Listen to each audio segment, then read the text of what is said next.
Well, hi guys, good morning and good afternoon, and welcome to Lake City Adventures. It's been a little while. We've had a little bit of a gap. I think it's been about 3 weeks since our last video, so apologies for that. Yeah, we've just been busy. There's just a lot going on. We don't do YouTube as a business. Our channel's not monetized. We don't make any money. We spend money on cameras and microphones, and we just enjoy it. We enjoy making content. We enjoy sharing what we do in Lake City with our friends and family, and sharing our trips to Disney and Disney cruises, whatever we find ourselves up to. And sometimes it just takes a back seat because of the real world and real life. But we definitely are going to continue making videos, so stick with us. We actually have a trip coming up this week. We leave later this week for a 5-day getaway to Walt Disney World in Florida in late July. So that should be roughly surface of the sun. They actually had a heat advisory today in Orlando for the real field being between 108 and 112 degrees. So yeah, we are definitely looking forward to getting away and heading out to Orlando for a few days, even if it's going to be surface of the sun hot. And so we'll be sure to make some videos of that. Who knows, maybe we'll even go live while we're there. I know Buffy also wants to put out a video about her garden and some garden updates and what that looks like now that we're well into summer and her garden has exploded. It's huge. But for today's video, we're gonna do something on the IT tech side. And this is what I love about our channel. People come and watch us for the Disney content. They come and watch us for the Lake City content. They come and watch us for all of our running tips. Probably not. And they come and watch us for home theater and IT and tech stuff. And so we got a little bit of everything here at Lake City Adventures. So today we're going to talk about Starlink. For those who may not know, we live about as much in the middle of nowhere as anyone could possibly live, at least in the continental United States. We live in Lake City, Colorado, which is in Hinsdale County, which is the most remote county in the lower 48. And so because of that, we don't really have cell service out here. Now we do in town. We have good AT&T coverage here in the town of Lake City, but once you get about 2 or 3 miles outside of Lake City and head towards Gunnison, which is our slightly bigger city to the north, we lose cell service for the entire trip. We also like to take road trips. We just came back from Seattle. We have a trip planned not even a month from now to head up to St. Paul, Minnesota to visit our friends, and then to head down to Anaheim, back to Colorado. We've headed out to Orlando in the past by car as well. So these long road trips, being on the road, a lot of the times you don't have cell service, and it would be awfully nice to be able to have a consistent signal throughout those drives. And for me, it would be really nice to have internet signal between Lake City and Gunnison, which is where I work. So it's about, like I said, a 55-mile drive for me, and I don't have any signal. I don't get texts or phone calls if I were to ever have a flat tire or hit a deer or something along those lines. In the summer, there's a lot of traffic on that road, but in the winter, you might go 4 hours without a car coming by. So having service would be great for those reasons, and then also just for what we all want service for, so I can stream music and podcasts and videos or whatever it is that I want to be streaming. So I wanted to kind of experiment and see, and then discovered online that there's now an option through Starlink. Now we have Starlink for our home. We have residential Starlink. We've had that for probably 2 or 3 years, and it's been, to summarize in one word, outstanding. It's been great service. We switched from CenturyLink and a DSL service that would constantly go down. We tried another service here in Lake City called Simply Broadband, which is a fixed wireless service, and that would go down all the time. It had absolutely horrific tech support. Nobody would answer calls or text messages or emails for days, and it would just regularly drop out multiple times throughout the day for a few seconds, which is enough to have you disconnect your FaceTime call or online gaming or whatever it is. So we went with Starlink a couple of years ago. I get speeds between 200 and 400 at home, megabits down, and up about 15 to 30. It's consistent. It's always good. I think we've had one downtime in 2 years, and it's been for a few minutes, and it came back up. So I have nothing but good things to say about Starlink, and that's what's called Starlink Residential. Let me show you that dish. So there is our residential Starlink dish. It's mounted right on the edge of the house, right on the eaves there. And this one's motorized. So if you watch for long enough, you'll see it kind of slowly start to move and track. I don't know if you can see it in the video or not, but it'll lock onto a satellite and follow it across the sky. It also will melt snow automatically. And so we ran a cable kind of down the side of our house and into the edge of our house And then we have a router inside that broadcasts the Wi-Fi signal. Now, the one thing I will say is that the router that comes with Starlink was not amazing. So I replaced that with my own personal third-party router, and now we get Wi-Fi speeds inside that basically match the speeds from the dish itself. So I knew that I really liked the residential Starlink, and so then I discovered this product that Starlink has called Starlink Mini. And it's a small dish that's an integrated dish. It's fixed, it doesn't move, and it has a built-in Wi-Fi router. So it's all basically one piece. And then what I also discovered is that this device will work in motion. It'll work in your car. And so the Starlink mounted inside the Tesla on the road, traveling 65 miles an hour. Can it connect to a satellite? Can it continue to produce a strong Wi-Fi signal and maintain service for me all the way between Lake City and Gunnison or on our road trips or wherever else we want to go? So that was the question. And I have answered that question. But before we get there, let me show you what it looks like.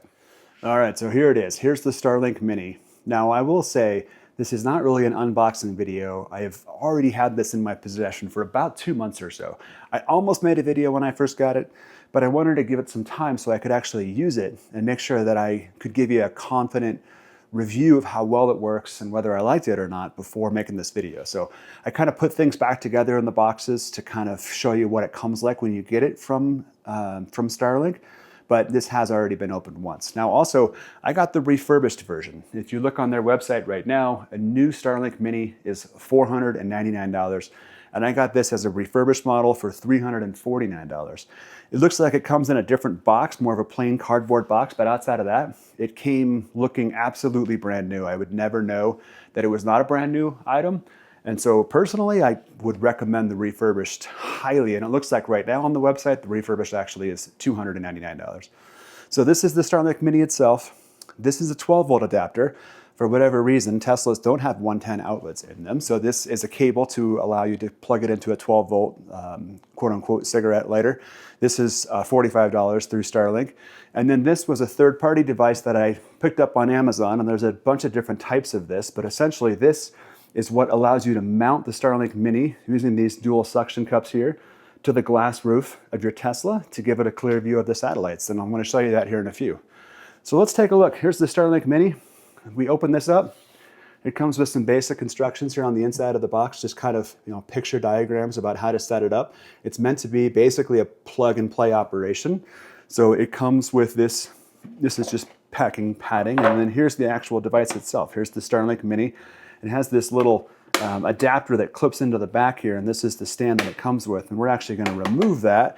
And if you can see, this mount has the same shaped mount to be able to connect it to the Starlink Mini to attach it to the roof. So this guy comes out and looks like the other basically residential Starlink dish that I have, just kind of a flat white plate here. I'll put this over here, and that is what's going to point up towards the satellites. And then underneath it, we have a power cord here. And again, we're not going to use this because this is for the 110 outlet. This is the 110 power adapter right here. So you would plug one end there and one end into the back of the Starlink Mini, and you're up and running with power. So again, it's kind of a plug and play operation. As long as this has a view of the sky and can lock onto satellites, you're going to plug this cable into the Starlink Mini, you're going to plug this cable into the power adapter, you're going to plug it into the wall outlet, and it's going to broadcast its own signal. There's no separate router. It's all integrated in here. Now this does have a Ethernet port on it. It's got, if I can take this off, there it goes. So right now it's got a plug in it, but the one on the left there is a power and the one on the right is an Ethernet plug. I've just left it plugged because I'm not using that, but you are able to run Ethernet from this dish to your own separate third-party router and have it bridged to that router if you wanted to do that. Say you wanted to put the dish in a more kind of semi-permanent situation outside and then have a router inside. You can definitely do that. But for this application, I'm just using this as the standalone combined satellite dish and router. And then this kit, this refurbished kit, same as the new kit, comes with this basic mount and then also comes with this, which is a pole mount. It's got its own Allen key in there to be able to mount that onto a pole. You supply the pole, but this will screw on and lock it onto the pole. This cable, by the way, is about 50 feet or 49 feet long. It's pretty long. And this one is too. It's more than enough that I need for inside my car. I'm not sure the exact length of that, but it's not quite 50 feet, but I bet it's probably 25 feet or so. And then this is the adapter through Amazon. So we're gonna get all this stuff out in the car and I'll show you how it kind of plugs together. So we've moved to the back of the Tesla. So here we are with our setup. We've got our Starlink Mini dish here, our suction cup mount, and then our 12-volt adapter and cord.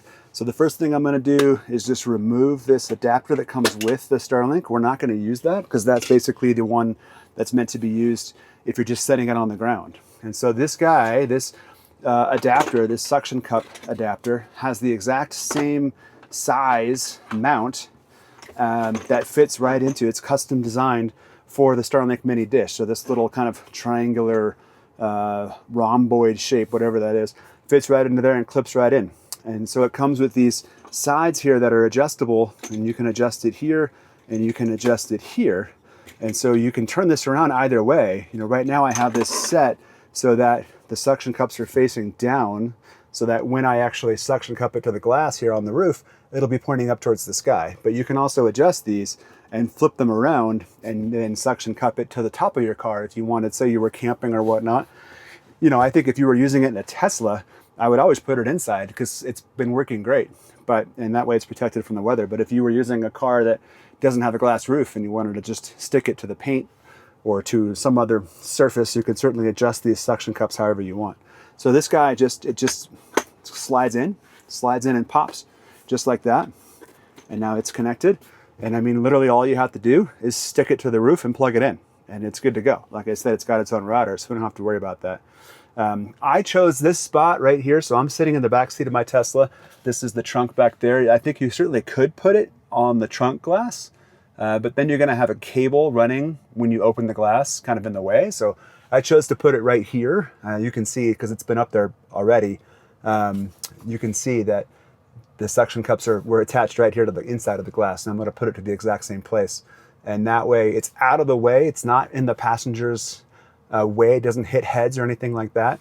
And then there's a 12-volt plug right back there in the back of the Tesla right there. And so that's where I'm gonna plug it in. All right, so I'm hopeful that you can see what I'm doing here.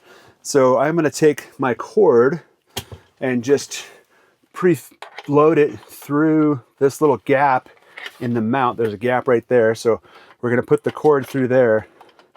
This guy is rated, I think it's IP67, so it's rated for dust and water because these cords seal in there nicely, and this is a watertight plug on the Ethernet. Obviously it doesn't matter for me because it's going inside the car, but if you were to put this outside, and then we're essentially just gonna stick these. It was a little tricky the first time I did it. This got dusty already. So I'm just gonna clean that off a little bit. But it was a little tricky the first time I did it just to kind of work out the angles here and get them to stick right. But it's just trial and error. It's nothing to really show you. It just works once you get it figured out. And so these guys, I'm gonna put it in the exact same spot it was before. I'm gonna get a little bit wet. I think that tends to help with its seal. So we're just gonna stick this right here, push hard, and then this clamp locks it in place. Lock, seal, and then clamp. And we're done. So this guy is now installed, and it's got a little bit of wiggle room here. I can tighten this down. I think it's been a little bit loose. And so I'm trying to create it basically parallel to the ground so that it's shooting straight up. I think that's the right thing to do, just to get a maximal number of satellites that you can get. And so there's something along those lines there. I'm just gonna tighten all these clamps so it doesn't move on me. That's tight, that one's tight, and that one's tight. These guys are tight. And there's a little bit of wiggle room there, but it doesn't seem to matter. You know, spoiler alert, I haven't gotten to the review portion of this yet, but I've been using this for 2 months. As I said, I've been driving back and forth from Lake City to Gunnison, and it's absolutely epic. It's amazing. It's fantastic. I've seen speeds as low as 50 megabits per second down, and I've seen speeds as high as 300, and it tends to be within that realm. Most of the time it's between 1 and 200, even when I'm driving 65, 70 miles an hour down the highway.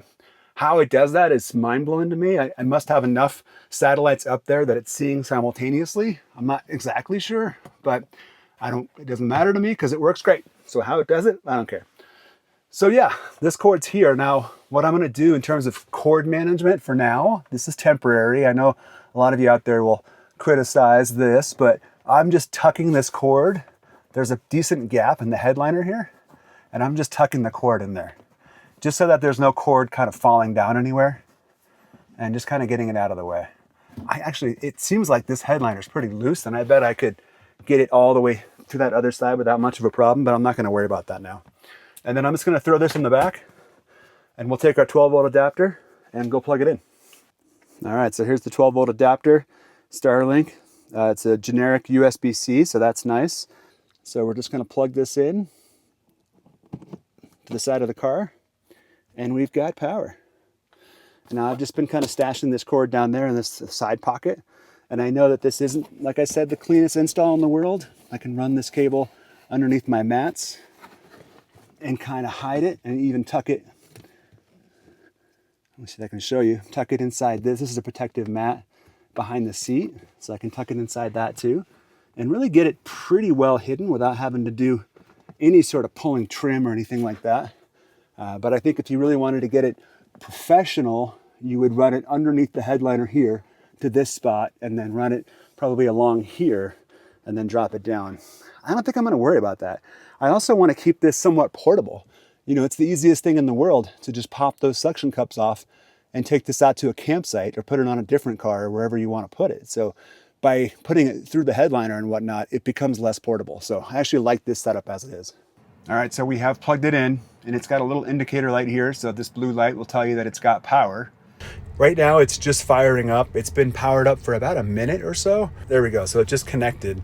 So Starlink is connected, and now it says it may take a few minutes for the connection to stabilize, and it'll be most stable after about 12 hours. Now, obviously, it's never really gonna be 12 hours because every time I turn the car off, it powers itself down again. And I'm gonna talk about that a little bit later when I show you the settings on the Tesla, but it doesn't seem to matter. I still get plenty of service. And again, I'm just parked right here in my driveway, pointed up at the sky.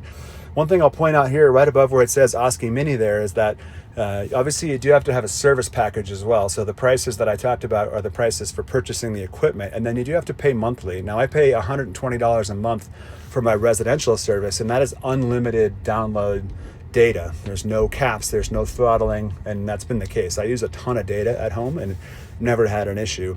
And then on top of that, I pay an extra $50 a month for this Roam package, which is 50 gigabytes a month. And that's plenty for me. I am not downloading 4K video while driving. So that's mostly for music, podcasts, and just to have Wi-Fi calling and cell service, etc. So the 50 gigabyte plan is fine for me. There is an unlimited Roam plan as well, but it's expensive. I'll put the price up on the screen, but it's pricey for sure. So I'm gonna stick with the 50 gigabyte plan. So let's just see. Let's fire up a speed test here through the Starlink app. This is the Starlink Mini, suction cupped to my window, and you can see right now, it's gonna settle in or so at about 115. It's still kind of climbing, 125. And so not too bad, 120. And then up, we're gonna get more, usually kind of in the mid-teens or so. And really there's no other settings. It's all automatic. All you're gonna do is name your network and set your password, and you can reboot through here. And then this is where you would do something like a bypass mode if you wanted to connect a third-party router to the Wi-Fi or to the Ethernet port on the Starlink Mini. You would set that up here in the app. So that's it for the app. I mean, it's the most basic ever. And so here it'll tell you that your Starlink and router just powered on, your latency, power draw. That's an important thing to talk about here. So 24 watts. So on average, and that's what I've seen. I've seen about 25 to 30 watts, which is great. It really is a low power draw, and it's something that, you know, if you needed to, let's say you were camping and you wanted to park your Tesla and just leave this on, you could do that for a long time. I'll show you that in a minute here as well. Okay, so I've moved up to the front seat, and so I just wanted to show you a couple things here about the Tesla settings and how you're going to connect to the Starlink Mini.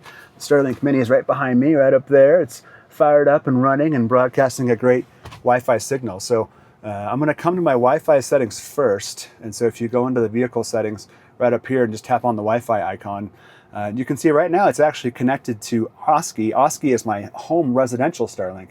Go Bears, by the way. And so Oski is right here in front of me in my garage, so it's connected to that, and right below that is Oski Mini.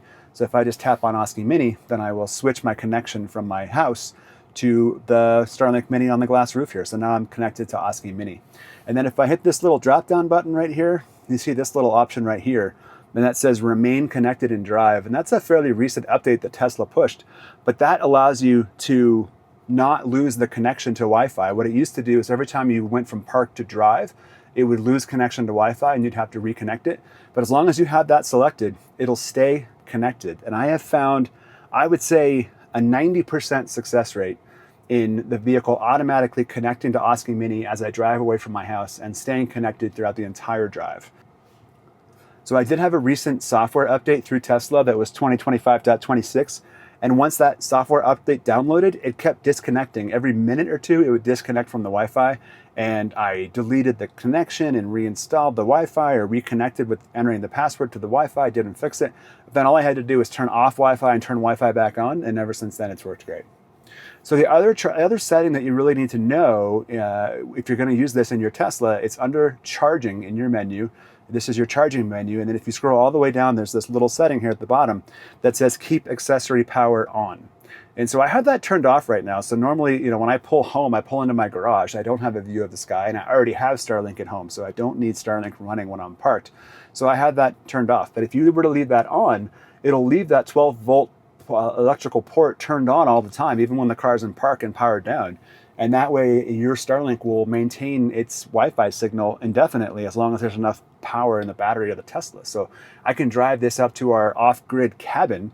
I can just park it out front, leave this on, keep accessory power on, and it'll broadcast a Wi-Fi signal that gives me high-speed Wi-Fi in the cabin from my car, from the Starlink Mini, all night long, all day long, as long as you want to run it, which is fantastic. And I've heard people kind of worry about the drain on your Tesla's battery. It's a total non-factor. So this has, I think, roughly an 80 kilowatt hour battery. So that's 80,000 watt hours. So in other words, you could do 80,000 watts for 1 hour, or you could do 80 watts for 1,000 hours. This is about 20 watts. Let's even say it's 40 watts. So if you could do 80 watts for 1,000 hours, you could do 40 watts for 2,000 hours. So 2,000 hours, even if you're running it 24 hours a day, I can't do that math at the top of my head, but what is that, about 40 days? So I think if you had a 100% charge, the car would power this for 40 days, or another way of putting that, and I'm gonna double check this later because I'm totally doing this off the cuff and I'll put it on the screen if I'm wrong, but roughly every 24-hour period of running the Starlink off the Tesla battery would use 2.5% of your battery. So it's really insignificant compared to the amount of power that you use while driving. I mean, a 25 to 40 watt device on an 80 kilowatt hour battery is nothing. Now, I don't know if there's more wear and tear to the Tesla itself, to the wiring, to the controls, keeping it powered on and providing power. Maybe there's a downside there. I'm not aware. I'm not smart enough to know that. If anybody does know that, comment down below and tell me. But I haven't heard that as being a downside. And I would guess that if that was a significant downside, then Tesla would not allow this option on the Model Y. So I don't think that's a real issue. All right, well, I think let's go for a little spin. I'm gonna take this up to a place that definitely has no cell service, and then we're gonna do some speed tests, and let's see what we actually come up with. And I'll do a speed test two different ways. You can do a speed test directly through the browser on the Tesla screen, and then I can also do a speed test on my phone. And so not only the Starlink Mini is producing Wi-Fi, the car is connected to the Wi-Fi, but the phone's also connected to Wi-Fi. So that's how I can do Wi-Fi calling. And you can kind of choose how you want to do this. The Tesla has Apple Music, it has Apple Podcasts built in. And so since the car is connected to Wi-Fi, I can stream directly from the car's screen. Or because my phone's connected to Wi-Fi, I can stream from my phone using Maps or music or podcast or whatever I want to do, and then Bluetooth connection that to the car itself for the audio. So just different options. I've tried both. Pretty much now that I have this Wi-Fi signal, I pretty much just tend to use the apps that are built into the Tesla, because mostly what I use is music and podcasts. So I'm just a couple hundred yards away from the house. The first thing that I just wanted to show you is that when you're driving, you have a quick reference right there, right next to the time. You see that Wi-Fi icon. And so that's letting you know that the Tesla's connected to the Starlink Mini. So if there's ever any sort of question, I can just kind of glance down there. When I was having that problem of it disconnecting every minute or two, that obviously would go away. It just disappears. And then you're not connected, and then you got to go through the menu again to reconnect. But again, that's not the normal case. For me, it has maintained a stable connection at the very least throughout an hour drive, virtually every single time. I think maybe I've had it drop 1 or 2 times over probably 20 to 30 hours of driving, 1-hour drives each way as a test so far in the 2 months that I've had this Starlink Mini set up. I'm just realizing how unbelievably awful my windshield is. I don't know if you guys can tell that in the video or not, but this is what happens when you live in the mountains. I murder no less than 100,000 mosquitoes every drive to work. Nothing I can do about it. I'm apparently following a forerunner where someone was murdered and their hands were covered in blood, and they slapped their hands on the back of the tailgate before this Texas forerunner could drive away. The other thing I wanted to say as I continue to follow this murdering forerunner that's driving very slowly is that I would recommend, if you do this setup, just keep that AC power brick and the AC cable thrown in the back of the car. Because if you have the dish in here and you ever pull up somewhere where you wanted to set up Wi-Fi, you can be, I think, my understanding with that Roam package is you can be anywhere in the United States. And so all you got to do is unsuction cup this dish from the inside of the car, set it up wherever you want, and plug it into an outlet, and you've got high-speed Wi-Fi as long as you have a view of the sky. So it travels with you wherever you are, and you've got 2 options. You can plug it into the 110, or you can plug it into a 12-volt DC outlet as well. Those of you who might care about this kind of thing, there is a high-speed DC EV charger right at the base of this road, which is Henson Creek Road in Lake City, heading up towards Engineer Pass. That's where we're going. I'm going to go about maybe 2 or 3 miles up this road to make sure we're out of cell signal. So if you ever want to come drive your electric vehicle over Engineer Pass in the Alpine Loop, there is a high-speed level 3 DC charger right there at the base. You know, I should say this too, and I should have said this earlier probably. This probably goes without saying, given that we have something like 350 subscribers, but this video is completely unsponsored. So I have purchased everything. I paid my monthly account. No one has paid me to do this review. This was my own experience and my own review. I paid for everything out of pocket. One thing that's been impressive to me, and I was curious about this the first few times I tested this Starlink Mini in the Tesla Model Y, is that my drive takes me in quite a few areas like this. Let me spin around, where there are narrow canyon walls on either side of the road. And so the view of the sky is actually pretty restricted. Let me not go head on with this Jeep.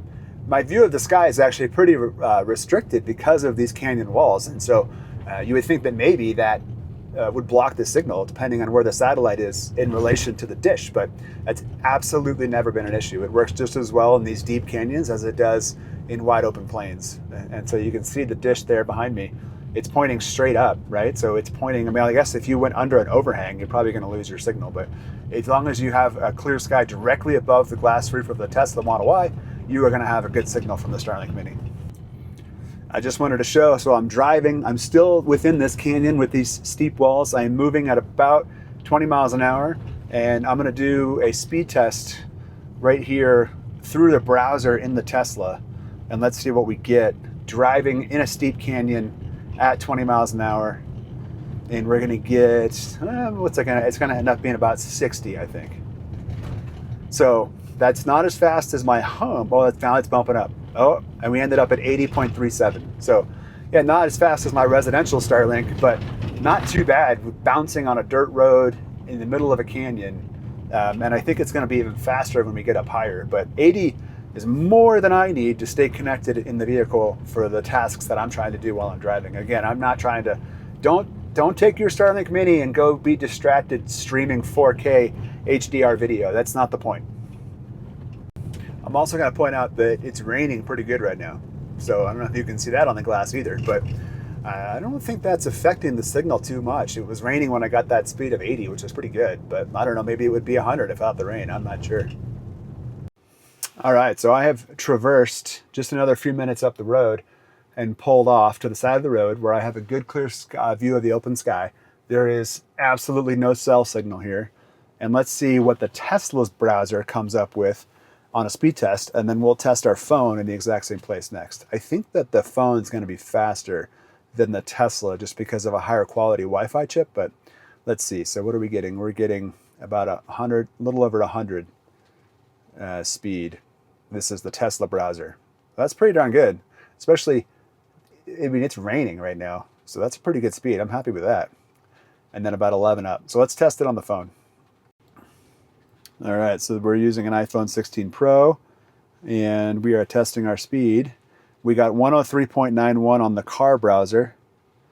Yeah, it just goes to show you how important it is to have a good, good Wi-Fi software and Wi-Fi chip. So this is my phone held in my hand, and I'm getting, it's hard to focus on that, but it's going to end up being about 230, 232. That's pretty good. I'll take that any day of the week to be in my car driving. Now, I'm not in motion currently, but I guess you have to take my word for it. I have been driving at 65 miles an hour and seen greater than 300 megabit speeds. So the speed, the travel doesn't seem to really matter all that much. Back to the Starlink app here. I'm still parked in that same spot. And actually, I didn't capture this, but when I first opened the app, it said something like the Starlink tilt is incorrect. But as you can tell, it doesn't matter. I mean, maybe it's not perfect, maybe it's not ideal, but if I'm getting speeds of greater than 200, that is all that I care about. So I'm not particularly concerned about that. And then here in the app, if I tap obstructions, it gives you this little kind of three-dimensional map. And you can see there's a few red spots here. And I'm guessing, I mean, this is really meant to be used in a fixed environment. And so we're moving, right? So these obstructions probably are irrelevant because it just depends on wherever you are. I think as long as you have a clear view of the sky, you're going to get plenty of a signal through the Starlink Mini to give you a really nice download speed. So as I'm heading back down the mountain here, I did want to make one other point. So you do have to be careful with this in terms of your data usage. So this Roam package is 50 gigabytes a month. And like I said, I would never use that much data in a month. Boy, this is a bumpy road, sorry. And there's a guy behind me who's like trying to fly past me. So let's let him go. So what I was saying is that I don't think I would ever actually stream more than 50 gigabytes in a month. However, I was driving home from work and the Tesla had a software update. And the Tesla will only download a software update if you're connected to Wi-Fi. So I didn't even think anything of it, but I spent the entire drive, or not the entire drive, but a few minutes driving home, downloading that software update for the entire car through the Starlink Mini Wi-Fi, because the Tesla doesn't know whether you're on Starlink Mini or whether you're on residential Starlink. It doesn't know if you have limited data or not. It just assumes you're on Wi-Fi. And so it downloaded the entire software update, which ended up being, I think, roughly 11 gigabytes. You can go to starlink.com and enter your account and you can see your data usage for every day. And that day was this huge spike. So, I used more than a fifth of my total monthly allotment, probably in about 30 minutes, just downloading this software update from Tesla. So you do have to be careful with that. I haven't really found a solution to that because it doesn't look like once the download starts to download that you can cancel it manually. So I think that you almost have to disconnect your Starlink Mini Wi-Fi while there's a software update. Just make sure it's not downloading. I'm not sure any other way around it other than that. But yeah, that's just something to keep in mind. That's not a frequent issue, but I do kind of wish there was some way to say to the Tesla, ignore this Wi-Fi for software downloads or something like that. That'd be a neat feature. So as I'm driving down, I keep thinking of things to point out to you guys. I'm going to point this out too. The Tesla has its own built-in streaming, which is over cellular, that they call premium connectivity. And it's $10 a month or $100 a year. And that allows you to get things like live traffic and streaming through Apple Music or any of the streaming services, Netflix, YouTube, all those things. And it's not that bad, $10 a month to get that kind of streaming cellular service through Tesla. But if you have this, you really don't need that, at least as far as I can tell. I've read conflicting reports as to whether or not live traffic works if you're on Wi-Fi and don't have premium connectivity, but from what I've been able to see, it works fine. So I don't think that you need to pay Tesla for the monthly premium connectivity, which is $10 a month. So my $50 a month through Starlink Mini just kind of effectively became $40 a month because I'm saving that $10 through Tesla. So I just kind of factor that into your calculations. And I know people probably will look at the cost of this and shudder a little bit because it is expensive. The Starlink refurbished was $349, although that's $299 right now. So say that's $300. The 12-volt adapter was $45, and the suction cup adapter was $45. So that's $390 plus taxes to get your setup, and then you're looking at $50 a month or $40, depending on how you look at it, going forward forever. So, is that worth it to you? That's a personal question. I can't answer that for you, but for me, Yeah, it's already proved it's worth having it just a month or two, and I am super excited to have this when we take our drive to St. Paul next month.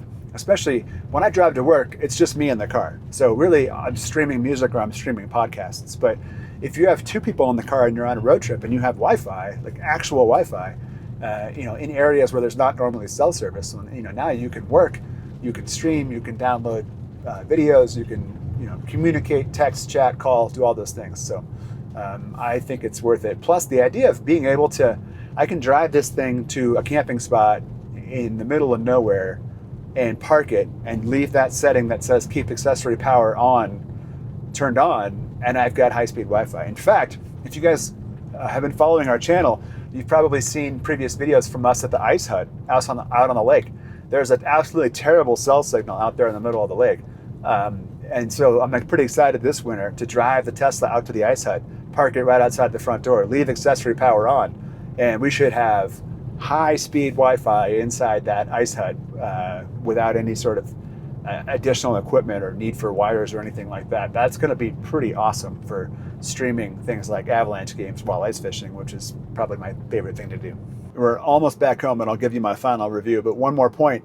So I think I mentioned this earlier, but I don't leave that accessory power on setting turned on. So for me, the Starlink powers down every time the car shuts off, every time you put it in park and get out of the car, essentially. So maybe that causes some wear and tear on it. I don't know. I don't have an answer to that. I couldn't find an answer to that online. If you have any opinions, let me know or put it in the comments down below. It's true. Like if I'm running errands and I drive to the post office and park and get out, and then I drive to get some food and park and get out, and then I drive up to the cabin and park and get out, then that's 3 times in the span of 20 minutes that the Starlink is initiating, powering up, booting up, broadcasting a Wi-Fi signal, and then shutting down. Is that bad for it? I don't know. I guess we'll find out in the next year or two. It does take about, I'd say 90 seconds to 2 minutes is my best guess. I haven't officially timed it, but that's my best guess as to how long it takes for that Starlink Mini Wi-Fi signal to be actually broadcasting data from the time that I start my car. So it works great for me because it takes about 5 minutes of driving to get out of cell service. And so the car will kind of automatically do it. I don't have to switch between the two. If I'm streaming a podcast, it'll do it through the cellular connection until the Wi-Fi kicks in. Now, because I've canceled my cellular subscription, I suppose that's not going to work forever. I think that's going to run out in a few days.